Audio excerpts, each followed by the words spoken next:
3 দিন হিয়ারিং হচ্ছে জিয়া অরফানেজ ট্রাস্টের লাস্ট স্টেপ অর্থাৎ ক্রিমিনাল অ্যাপিলেট ডিভিশনে গত 3 দিন ধরে হিয়ারিং হচ্ছে এবং প্রত্যেকটা পয়েন্ট অনারেবল কোর্ট পুঙ্খানুপুঙ্খরূপে যাচাই বাছাই করছে, যে কারণে এত সময় লাগছে।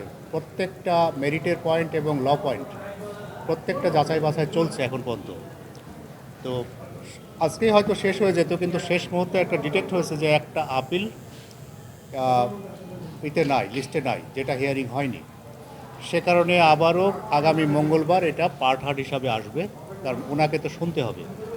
ওই কাজী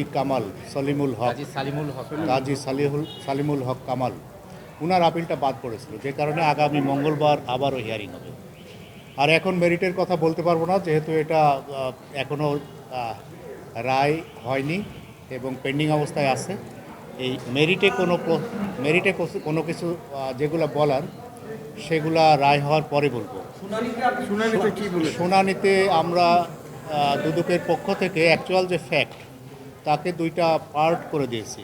একটা হচ্ছে ট্রাস্ট গঠনের আগ পর্যন্ত 2 বছর 91 টু 93, এবং 93 থেকে 2007 পর্যন্ত আরেকটা পার্ট। 2টার ফ্যাক্টটা আমরা ক্লিয়ারলি তুলে ধরেছি কোর্টের সামনে, এবং এই ফ্যাক্টের উপরে আমরা ল পয়েন্টে আর্গুমেন্ট করেছি, ফ্যাক্টেও আর্গুমেন্ট করেছি। এখন কোর্ট ডিসিশন নেবে নেক্সট কী করা যায়। যেটা তুলে ধরেছেন ওইটা একটু ডিটেলস বলেন।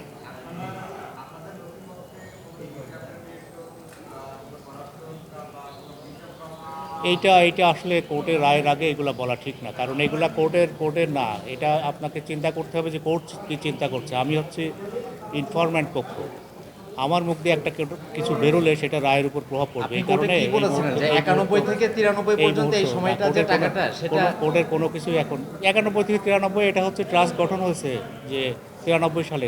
ওটা হচ্ছে ইতেই ছিল, অ্যাকাউন্টে ছিল, প্রাইম মিনিস্টার্স ফান্ডের অ্যাকাউন্টে ছিল। তসরুপ হয়নি? না, তসরুপ হয়নি। এটা পরবর্তীতে কোর্ট ডিসিশন নেবে, আরও ব্যাখ্যা বিশ্লেষণ আছে। এই অবস্থায় আমাদের এর বাইরে আর কিছু বলা ঠিক কোনো টাকা আত্মসাৎ হয়েছিল? এটা বলা উচিত না এখনই কিছু বললে এটা মেরিটেড করবে, রায়ের উপর প্রভাব পড়বে। থ্যাংক ইউ ভাই।